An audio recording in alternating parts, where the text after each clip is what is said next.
Aunty वो pot कितने का है? एक्सक्यूज मी, मैं आपको किस एंगल से आंटी लग रही हूँ? सॉरी बहन जी, आप तो बुरा मान गई। अच्छा ये बताइए वो पॉट कितने का है? मुझे नहीं पता। अरे एटीट्यूड तो ऐसे दिखा रही हो जैसे कहीं की तोप हो। तुमसे पॉट का रेट ही तो पूछ रही हो, इतना घमंड किस बात का है? आप क्या बोले जा रही हैं?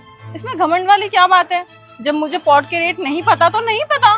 देखो ज्यादा ना मेरे सामने घमंड दिखाने की जरूरत नहीं है, वरना एक रख के दूंगी ना सारा घमंड नीचे आ जाएगा, समझी तुम? बदतमीज कहीं की। मैं बदतमीजी कर रही हूँ आपसे? आप मुझसे बदतमीजी कर रही हैं। मैंने आपको बता दिया कि मुझे पॉट के रेट नहीं पता और ये दुकान मेरी नहीं है, फिर भी आप मुझ पर चढ़ी जा रही हो और मेरे साथ बदतमीजी कर रही हैं। आपको बिल्कुल भी तमीज नहीं है किससे कैसे बात करनी चाहिए। हो अच्छा, तो अब एक पॉट वाली मुझे बताएगी कि किससे किस तरीके से बात करनी चाहिए। अपनी ना औकात मत भूल, तू एक दुकानदार है, तेरे से जो कस्टमर आके पूछे वो बता देना। अरे पैसे दूंगी, फ्री में थोड़ी ना ले रही हूँ तेरे से पॉट। बकवास करे जा रही है, ऊपर से बहस भी करे जा रही है। जो आप पैसे देंगी ना वो दुकान वाले को दीजिएगा, मेरी ये दुकान नहीं है। मेरे से बकवास मत कर, मुझे तो लग रहा है तू कहीं से गांव से उठ के आई है, यहाँ पे शहर में आके अपना एक छोटा मोटा काम खोल लिया तो घमंड दिखा रही है। अरे ये काम तेरा होगा, मेरा नहीं है। तेरे को अपना सामान बेचना आना चाहिए, ये नहीं कि कस्टमर से बहस कर ले। ये एंड्रॉइड फोन लेके घूम रही है, डब्बा फोन। मुझे तो तेरे इस फोन को देख के भी ना तरस आ रहा है। बेचारे इस फोन को भी ये हो रहा होगा कि किसके हाथ में है ये। दिमाग खराब है क्या तुम्हारा? मैं कोई सा भी फोन यूज करूं उससे तुम्हें क्या मतलब है? बिल्कुल भी तमीज नहीं है। पता नहीं क्या संस्कार दिए तुम्हारे माँ बाप ने तुम्हें।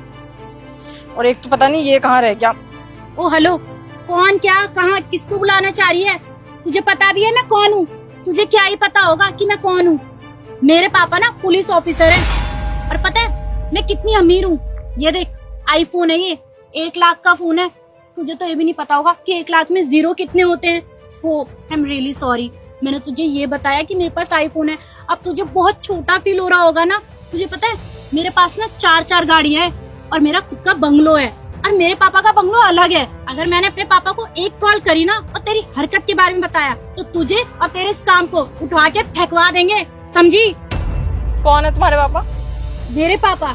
मेरे पापा ना यहाँ के एसआई हैं। और तुझे मेरे पापा के बारे में इतना जानने में क्या इंटरेस्ट है? ओह तुझे जेल जाने का शौक है, तुझे जेल जाना है। मैं तेरी हेल्प ऐसे ही कर दूंगी ना, मैं तुझे ऐसे अंदर करवा दूंगी ना। मैं अपने पापा को क्यों तकलीफ दूं? तुम्हें कुछ ज्यादा ही घमंड नहीं है अपने पैसों पे? खैर, जब तुम्हें पता चलेगा ना कि मैं कौन हूँ तब तुम्हारे पैरों तले ना जमीन खिसक जाएगी। अरे तू क्या है क्या नहीं, तेरे ना हुलिये से साफ पता चल रहा है कि तू गांव में ना वो क्या कहते हैं उसे, हाँ गोबर लेपना, तू वो काम करती होगी। अब वहाँ पे वो काम ढंग से चला नहीं, कमाई ढंग से हो नहीं पाई, तो शहर आके ही पॉट बेचने का काम करने लग गई। और यहाँ पे तू कस्टमर से बदतमीजी कर रही है, ऊपर से मेरे को कह रही है कि मैं तेरे से बदतमीजी कर रही हूँ। हाँ ओ प्लीज, तुम्हारा ना बहुत ज्यादा हो रहा है। तुम जैसी लड़की को समझाना ना बहुत ही मुश्किल है। कितनी बदतमीज हो तुम। सॉरी मैम, मैं आने में लेट हो गया। पापा आप? शीतल बेटा तुम यहाँ क्या कर रही हो? अरे पापा अच्छा हुआ आप आ गए। आपको पता है ये बदतमीज लड़की मेरे से बहस कर रही थी और मुझसे उल्टा सीधा बोल रही थी। मैंने उसको बता दिया कि मेरे पापा पुलिस वाले हैं और उसके बाद भी मेरे से बदतमीजी पे बदतमीजी करे जा रही है। वेट, ये आपकी बेटी है? जी मैम, मैं इनकी तरफ से ना मैं माफी मांगता हूँ आपसे। शीतल तुम्हें मालूम है ये कौन है? क्या बोले जा रही हो? देख के तो कहीं की गंवारा लगती है, मन तो करता है रख के दूं एक खींच कर। शीतल चुप, तुम्हें तमीज नहीं है किसी से बात करने की? ऐसे बात कर रही हो? जानते हो ये कौन है? कौन है ये? कहीं की तोप है क्या?